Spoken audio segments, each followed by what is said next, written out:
Radiodiffusion française vous prie d'écouter une émission de Madame Simone, L'art du comédien, propos et pratique. Cette nouvelle série est spécialement consacrée à la lecture à haute voix.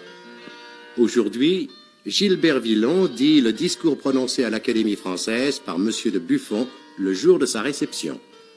Mise en onde, Georges Godbert.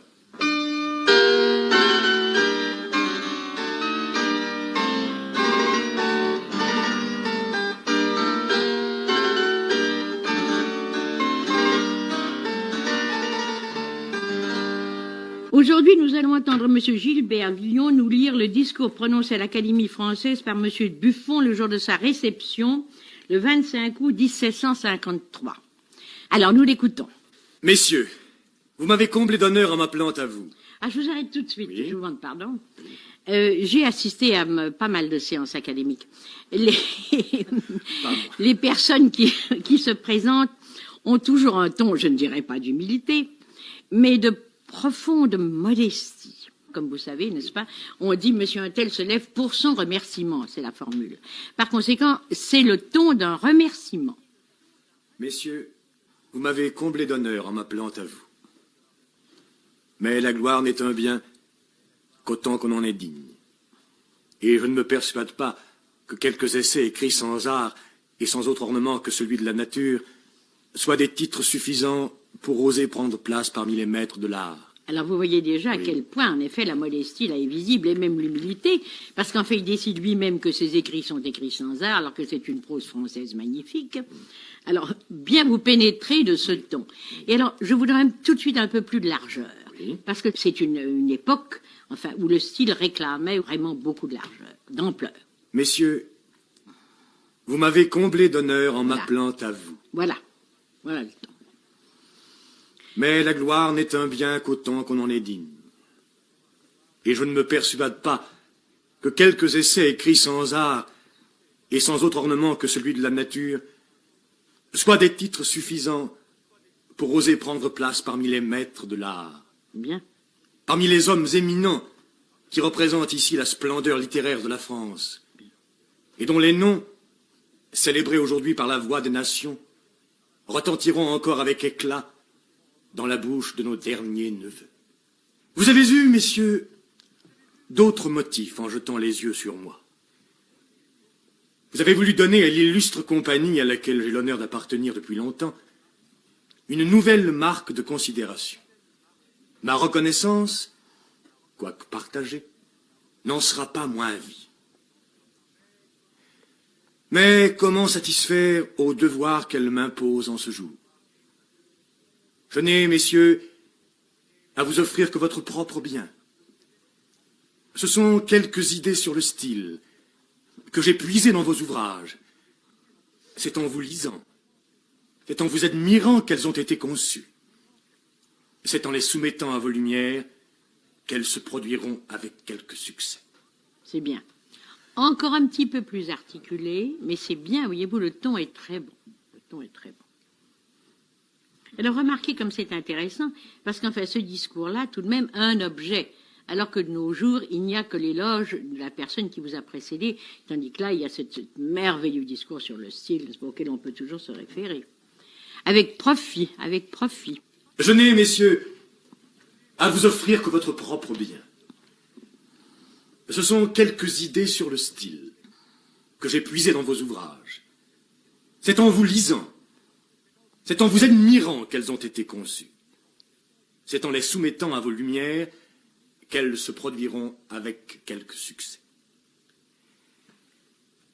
Il s'est trouvé dans tous les temps des hommes qui ont su commander aux autres par la puissance de la parole.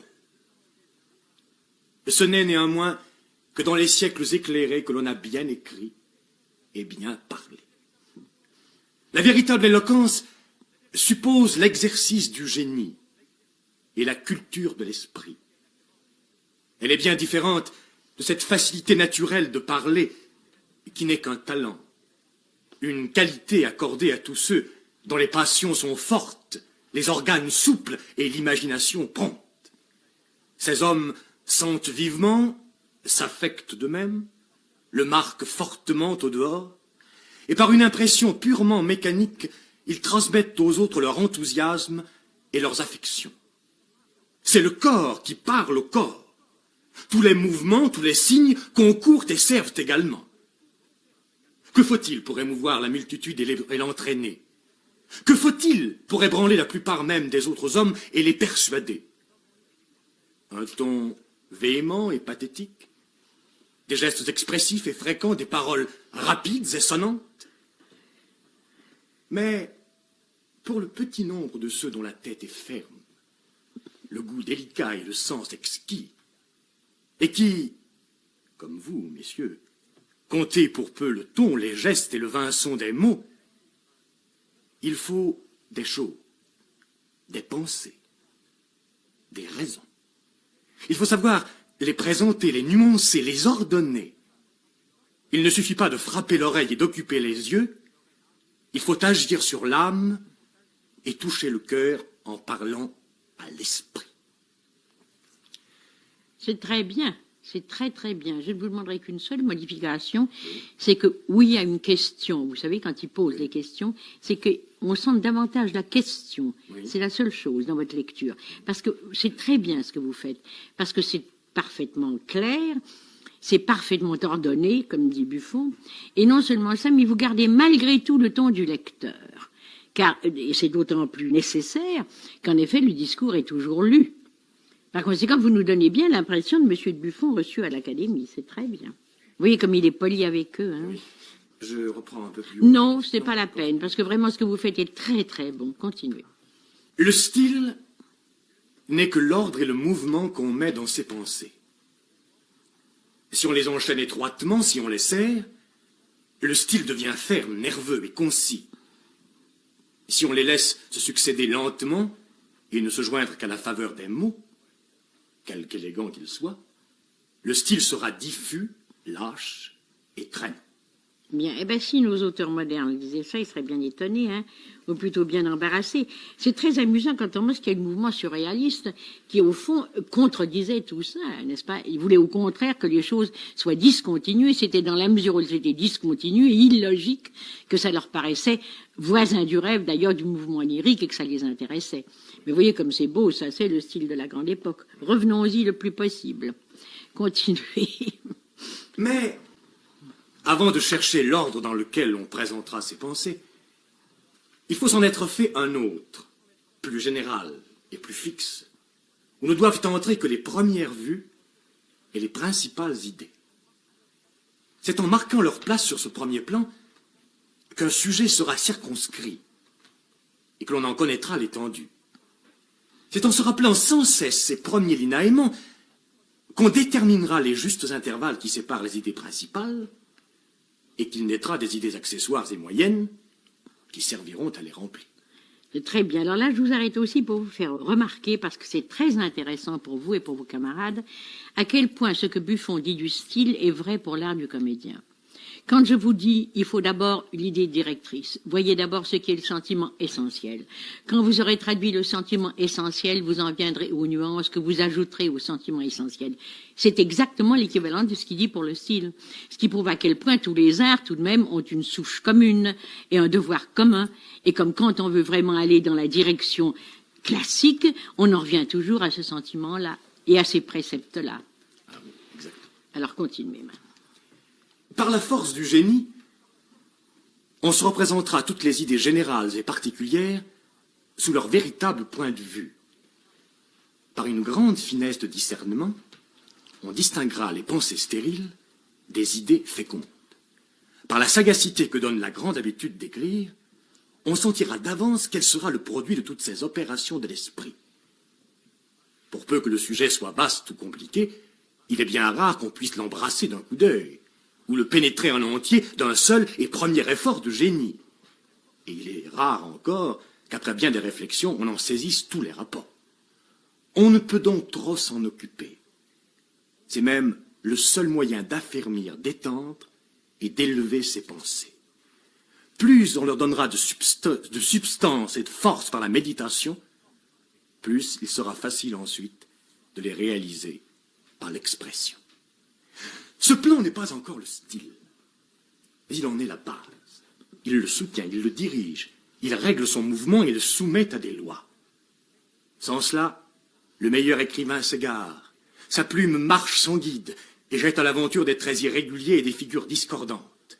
Quelque brillantes que soient les couleurs qu'il emploie, quelque beauté qu'il sème dans les détails, comme l'ensemble choquera ou ne se fera pas assez sentir, l'ouvrage ne sera point construit.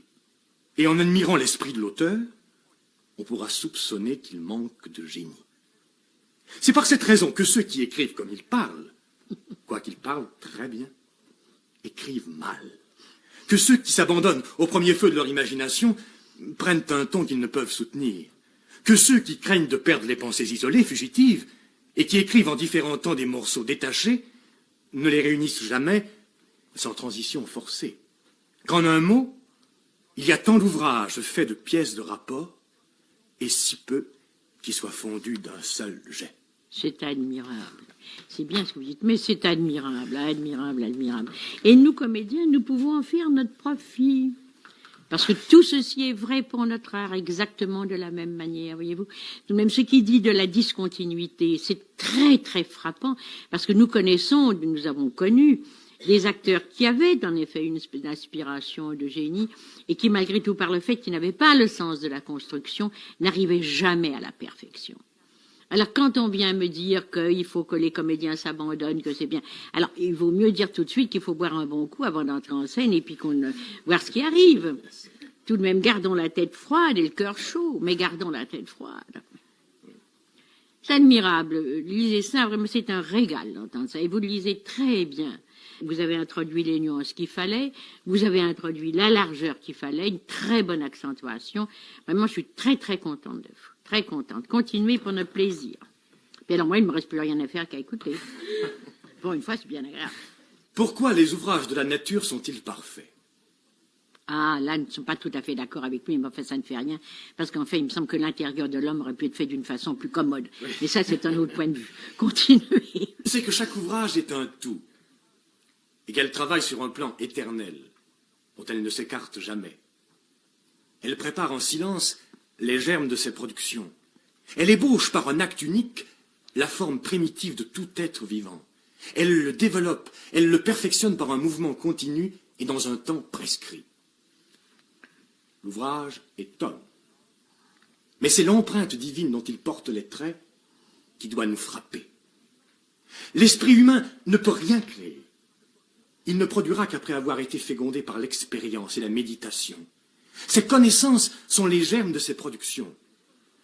Mais s'il imite la nature dans sa marche et dans son travail, s'il s'élève par la contemplation aux vérités les plus sublimes, s'il les réunit, s'il les enchaîne, s'il en forme en un mot un système par la réflexion, il établira sur des fondements inébranlables des monuments immortels. Alors là, voyez-vous, je vais vous demander quelque chose qui est un peu difficile, mais je crois que vous pouvez le faire. Alors, il y a toujours là cette même force d'argumentation et cette discrimination qui est admirable dans le morceau.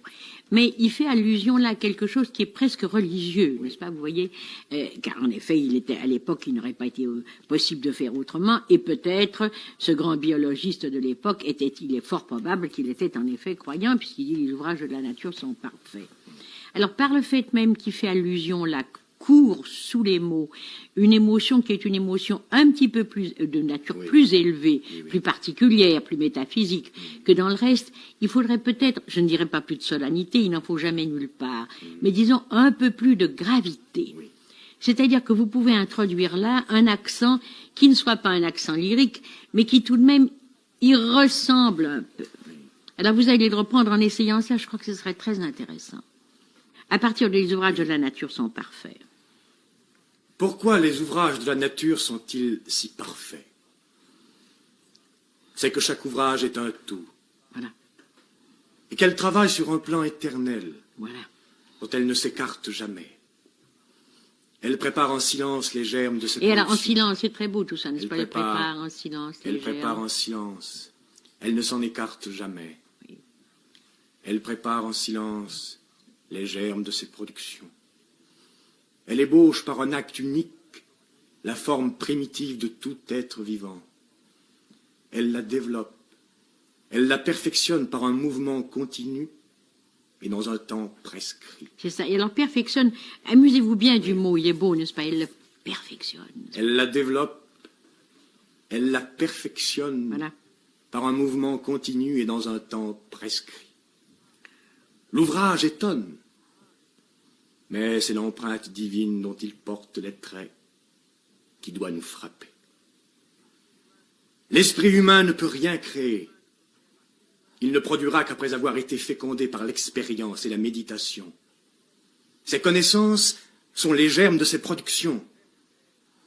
Mais s'il imite la nature dans sa marche et dans son travail, s'il s'élève par la contemplation aux vérités les plus sublimes, La contemplation est le mot très important. s'il s'élève par la contemplation Voilà. aux vérités les plus sublimes, s'il les réunit, s'il les enchaîne, s'il en forme un tout, un système par la réflexion, il établira sur des fondements inébranlables, Inébranlable. il établira sur des fondements inébranlables Voilà. des monuments immortels. Voilà. C'est magnifique. Rien n'est plus opposé à la véritable éloquence que l'emploi de ces pensées fines et la recherche de ces idées légères, déliées, sans consistance, et qui, comme la feuille du métal battu, ne prennent de l'éclat qu'en perdant de la solidité. Aussi, plus on mettra de cet esprit mince et brillant dans un écrit, moins il aura de nerfs, de lumière, de chaleur et de style. À moins que cet esprit ne soit lui-même le fond du sujet, et que l'écrivain n'ait pas eu d'autre objet que la plaisanterie. Ah, vous voyez comme c'est beau tout de même cette remarque, hein, comme c'est juste, comme Mais la c'est suite. beau. Ça. C'est étonnant. Et à moins que cet esprit ne soit lui-même le fond du sujet, et que l'écrivain n'ait pas eu d'autre objet que la plaisanterie. Et voyez-vous, ce que vous venez de lire là est très très intéressant, parce que quand nous avons commencé à travailler ensemble pour la lecture, je disais que ce qui était très important quand on voulait lire en famille ou entre amis, c'était de bien savoir d'abord ce qu'était le sujet, car il comporte toujours non seulement un style, mais une voix, mais un rythme, mais une sonorité. Et ceci se retrouve toujours, vous voyez. J'en reviens à ce que je disais d'abord, à quel point tous les arts ont des règles communes. Alors continuez. À moins que cet esprit ne soit lui-même le fond du sujet, et que l'écrivain n'ait eu d'autre objet que la plaisanterie, alors l'art de dire de petites choses devient peut-être plus difficile que l'art d'en dire des grandes. Oh, c'est admirable. Pour bien écrire, il faut donc posséder pleinement son sujet. Voilà, alors je vous demande, pour bien écrire, posez-le bien, pour bien écrire, il faut donc posséder d'abord, mais il faut que pour bien écrire, soit bien détaché. Pour bien écrire, il faut donc posséder pleinement son sujet. Il faut y réfléchir assez pour voir clairement l'ordre de ses pensées et en former une suite, une chaîne continue dont chaque point représente une idée. Et lorsqu'on aura pris la plume, il faudra la conduire successivement sur ce premier trait sans lui permettre de s'en écarter, sans l'appuyer trop inégalement, sans lui donner d'autre mouvement que celui qui sera déterminé par l'espace qu'elle doit parcourir. C'est en cela que consiste la sévérité du style. C'est aussi ce qui en fera l'unité, et ce qui en réglera la rapidité. Et cela seul aussi suffira pour le rendre précis et simple, égal et clair, vif et suivi. Alors, voyez-vous, quand vous énumérez les qualités que ça donnera au style, il faut le faire d'une façon qui donne plus de prix aux mots que vous donnez. Car en somme, ce sont les vertus qui décernent, ce sont autant de couronnes. Alors, il faut les décerner d'une manière un petit peu plus glorieuse. C'est ce qui donnera au style. Alors, Et c'est aussi ce qui en fera l'unité. Et ce qui en l'unité. Très important. Et ce qui en réglera la rapidité. Oui, Et cela seul aussi suffira pour le rendre précis voilà, et simple, voilà, égal bien, et clair, bien, vif et suivi. bien. À cette première règle, dictée par le génie, si l'on joint de la délicatesse et du goût, du scrupule sur le choix des expressions, de l'attention à ne nommer les choses que par les termes les plus généraux, le style aura de la noblesse. Si on y joint encore de la défiance pour son premier mouvement, du mépris pour tout ce qui n'est que brillant, et une répugnance constante pour l'équivoque et la plaisanterie, le style aura de la gravité. Il aura même de la majesté. Enfin, si l'on écrit comme l'on pense, si l'on est convaincu de ce qu'on veut persuader, cette bonne foi avec soi-même, qui fait la bienséance pour les autres, et la vérité du style, lui fera produire tout son effet, pourvu que cette persuasion intérieure ne se marque pas par un enthousiasme trop fort, et qu'il y ait partout plus de candeur que de confiance, plus de raison que de chaleur. C'est ainsi, messieurs, qu'il me semblait, en vous lisant, que vous me parliez, que vous m'instruisiez. Mon âme, qui recueillait avec avidité ces oracles de la sagesse, voulait prendre l'essor et s'élever jusqu'à vous. Vains efforts.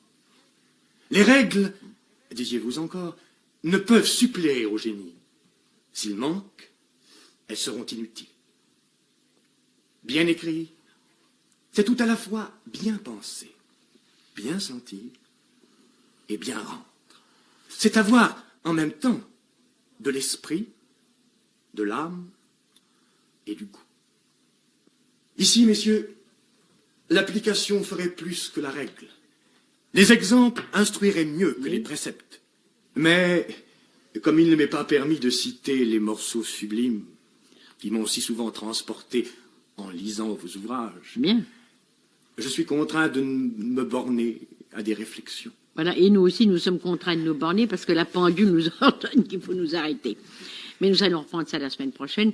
C'est très bien. Vous avez choisi un morceau absolument admirable, extraordinairement instructif pour tout le monde, non seulement pour les écrivains, mais pour les comédiens, puisque je vous disais qu'en effet, tout ce qui dit de l'art d'écrire peut s'appliquer à l'art de dire et à l'art de jouer la comédie. Mais c'est très bien, voyez-vous, vous l'avez bien travaillé. Vous avez fait d'immenses progrès. S'il y a quelqu'un qui a profité de mon modeste enseignement, c'est bien vous. Merci beaucoup.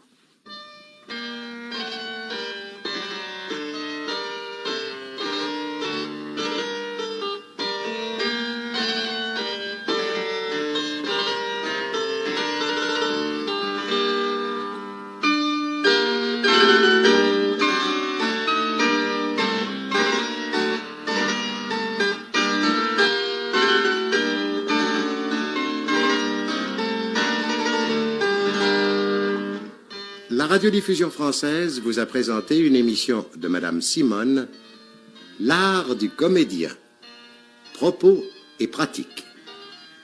Cette nouvelle série est spécialement consacrée à la lecture à haute voix.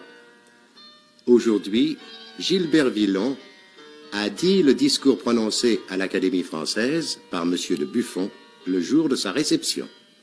Mise en onde, Georges Godbert.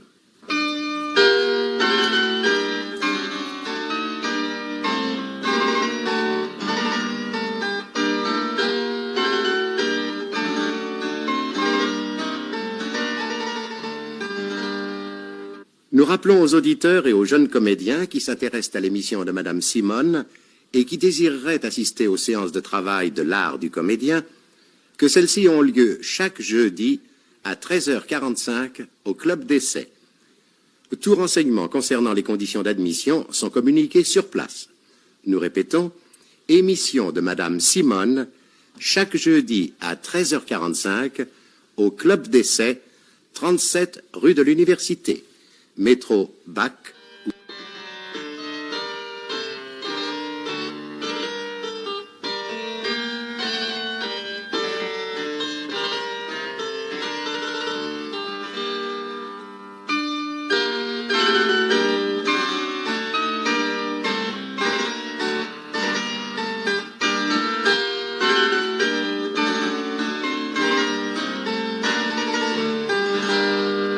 La radiodiffusion française vous prie d'écouter une émission de Madame Simone, L'art du comédien, propos et pratique. Cette nouvelle série est spécialement consacrée à la lecture à haute voix.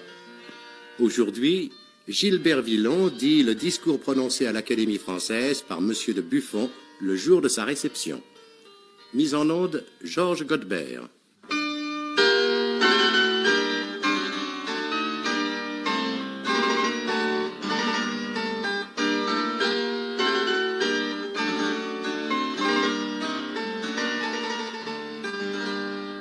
Alors nous continuons aujourd'hui la lecture excellente que nous fait M. Gilbert Lyon du discours prononcé à l'Académie française par M. de Buffon le jour de sa réception le 25 août 1753. Ici, messieurs, l'application ferait plus que la règle. Les exemples instruiraient mieux que les préceptes. Mais, comme il ne m'est pas permis de citer les morceaux sublimes qui m'ont si souvent transporté en lisant vos ouvrages, un petit peu plus. Vous avez demandé oui, que le compliment soit bien étalé. Comme il ne m'est pas permis de citer les morceaux sublimes qui m'ont si souvent transporté en lisant vos ouvrages, je suis contraint de me borner à des réflexions. Les ouvrages bien écrits seront les seuls qui passeront à la postérité. La quantité des connaissances, la singularité des faits, la nouveauté même des découvertes ne sont pas des surgarants de l'immortalité. Oh, c'est admirable. Si les ouvrages qui les contiennent ne roulent que sur de petits objets, s'ils sont écrits sans goût, sans noblesse et sans génie, ils périront. Parce que les connaissances, les faits et les découvertes s'enlèvent aisément, se transportent et gagnent même à être mises en œuvre par des mains plus habiles. Ces choses sont hors de l'homme. Le style est l'homme même. Le style ne peut donc ni s'enlever, ni se transporter, ni s'altérer. S'il est élevé, noble, sublime, l'auteur sera également admiré dans tous les temps, car il n'y a que la vérité qui soit durable et même éternelle. Alors, vous voyez, c'est très curieux, à cette époque où on était si réservé dans l'épithète, comme le mot sublime est souvent employé. Ça vous frappe, n'est-ce pas? Alors qu'au contraire, par exemple, un mot comme le mot étonné, que nous voyons dans Racine, et qui signifie être positivement frappé de la foudre, et frappé du tonnerre, est employé dans un autre sens que nous. Le mot sublime est constamment employé au XVIIe siècle et sans emphase. Chez nous, quand on dit sublime, enfin, ça veut dire le maximum du maximum. Ça veut dire aussi quelque chose de très important, mais ça n'a pas le sens emphatique. N'est-ce pas? Par conséquent, ça doit être dit, le mot doit être dit sans emphase. Il est, je dirais, habituel dans le discours. Le style ne peut donc ni s'enlever, ni se transporter, ni s'altérer. S'il est élevé, noble, sublime, l'auteur sera également admiré dans tous les temps, car il n'y a que la vérité qui soit durable. Ah, vérité est le mot important. Car il n'y a que la vérité Bien. qui soit durable, et même éternelle. Bien. Or, un beau style n'est tel, en effet, que par le nombre infini des vérités qu'il présente. Toutes les beautés intellectuelles qui s'y trouvent, tous les rapports dont il est composé, sont autant de vérités aussi utiles et peut-être plus précieuses pour l'esprit humain que celles qui peuvent faire le fond du sujet. Le sublime ne peut se trouver que dans les grands sujets. La poésie, l'histoire et la philosophie ont toutes le même objet, et un très grand objet, l'homme et la nature. La philosophie décrit et dépeint la nature. La poésie la peint et l'embellit. Elle peint aussi les hommes, elle les agrandit, les exagère, elle crée les héros et les dieux. L'histoire ne peint que l'homme, et le peint tel qu'il est. C'est très bien. Ainsi, le ton de l'historien ne deviendra sublime que quand il fera le portrait des plus grands hommes, quand il exposera les plus grandes actions, les plus grands mouvements, les plus grandes révolutions. Et partout ailleurs, il suffira qu'il soit majestueux et grave. Le ton du philosophe pourra devenir sublime toutes les fois qu'il parlera des lois de la nature, des êtres en général, de l'espace, de la matière, du mouvement et du temps, de l'âme, de l'esprit humain, des sentiments, des passions. Dans le reste, il suffira qu'il soit noble et élevé. Mais le ton de l'orateur et du poète, dès que le sujet est grand, doit être toujours sublime, parce qu'ils sont les maîtres de joindre à la grandeur de leur sujet autant de couleurs, autant de mouvements, autant d'illusions qu'il leur plaît. Non, c'est admirable. et que devant toujours peindre et toujours agrandir les objets, ils doivent aussi partout employer toute la force et déployer toute l'étendue de leur génie. Que de grands objets, messieurs, frappent ici mes yeux.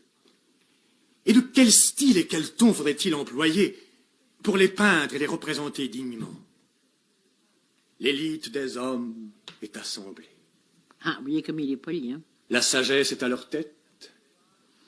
La gloire, assise au milieu d'eux, répand ses rayons sur chacun et les couvre tous d'un éclat toujours le même et toujours renaissant.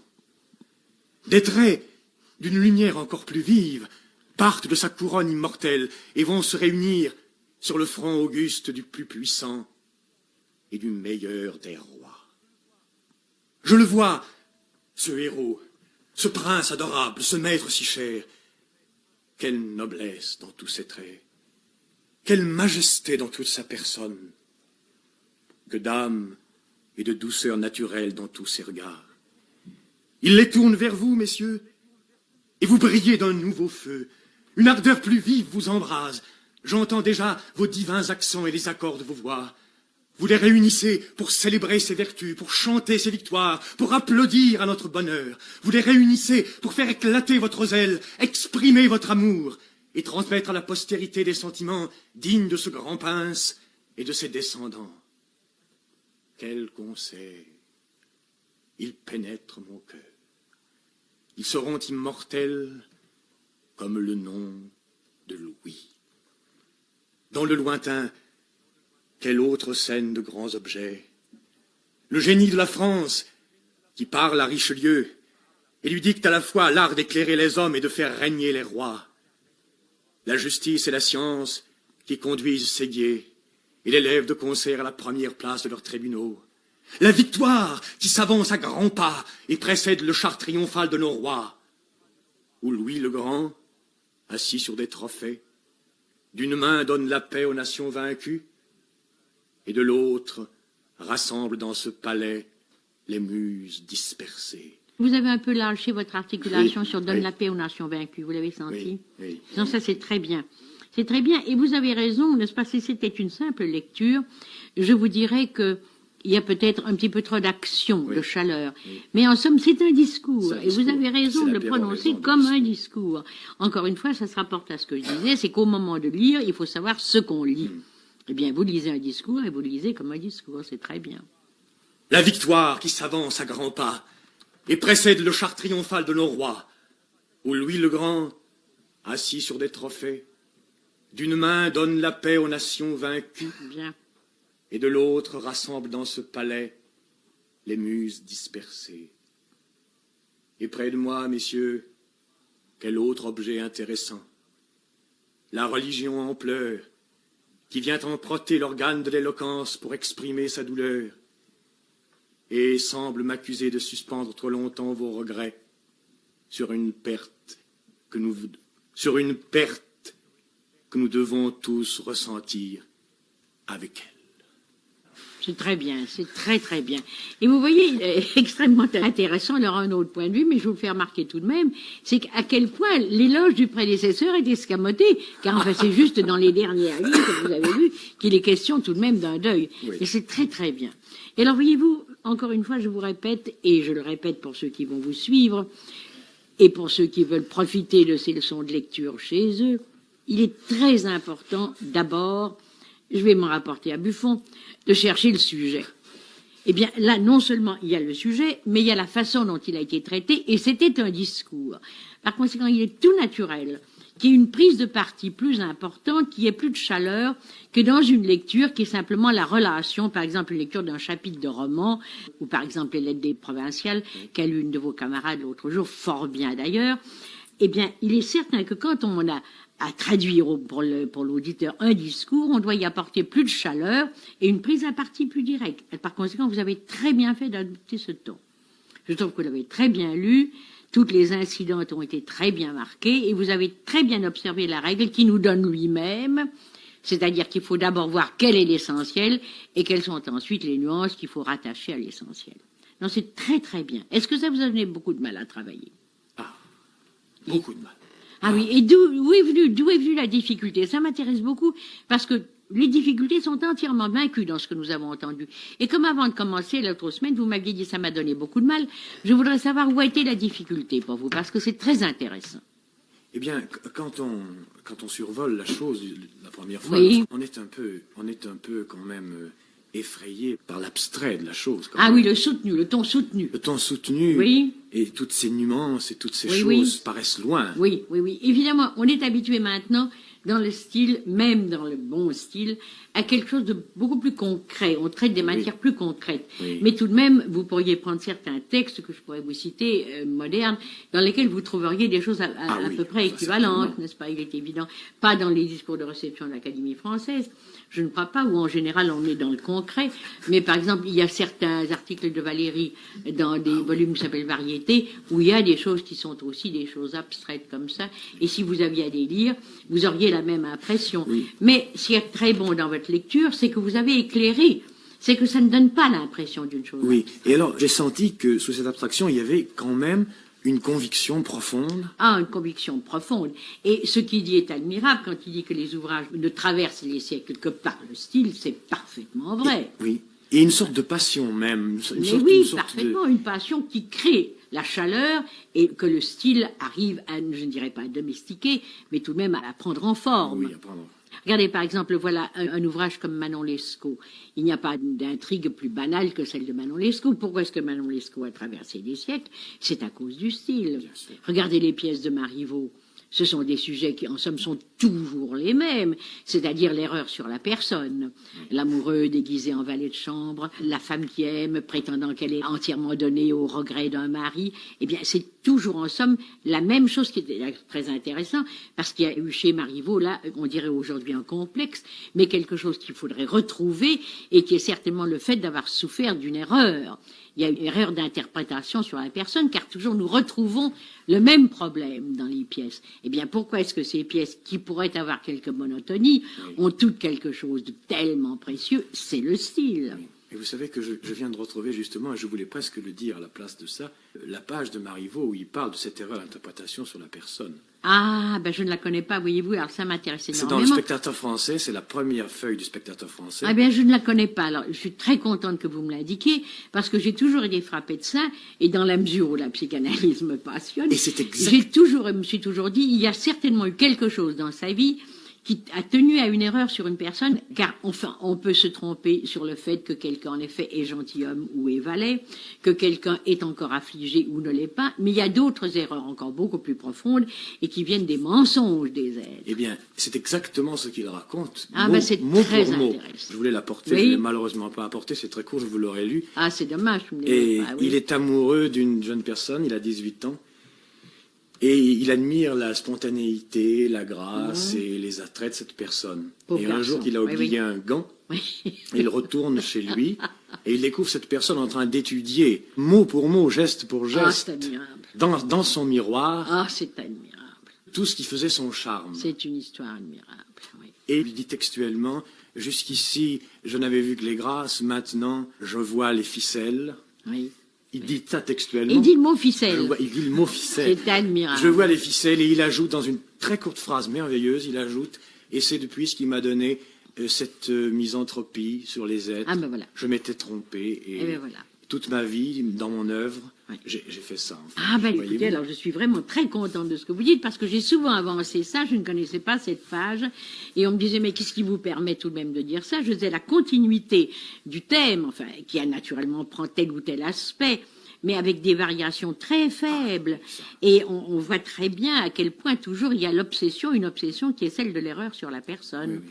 Alors, il a transposé ça dans le social, dans le jeu de l'amour et du hasard, dans les méprises de l'amour, il l'a traduit d'une autre manière, dans la seconde surprise de l'amour, il l'a traduit encore d'une autre manière, mais c'est toujours, le thème est toujours le même. Oui. Eh bien, il n'y a pas de fatigue chez le spectateur à cause du style. À cause du style. Eh bien, dans notre art, dites-vous que c'est encore la même chose, et que tout de même, quand on me dit, par exemple, « Ah, mon Dieu, si Madame Sarah Bernard revenait, de quoi est-ce que ça aurait l'air ?»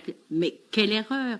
Elle avait trouvé un style qui était le style possible à une époque, mais étant donné que c'était un être de génie, c'est comme M. Mounet-Sully, il retrouverait le style qui convient à notre époque, parce que la chaleur était là, dont parle Buffon, la chaleur était là, et les moyens d'indiquer, de transmettre, d'exprimer cette chaleur, eh bien, ils auraient trouvé un autre style. Et ça, c'est une règle absolue. C'est pourquoi je vous fais tellement la guerre en vous demandant d'accentuer, de respirer, parce que c'est à la base même de la possibilité du style du comédien. Les nuances, on les trouve, mais il s'agit de les exprimer. Alors, on a la chaleur dont parle Buffon, mais au-delà de la chaleur, il faut trouver l'expression de cette chaleur, et il n'y a qu'en lui trouvant un style qu'on arrive à... Il dit, lui, le génie, mais moi, plus modeste, je dis le talent.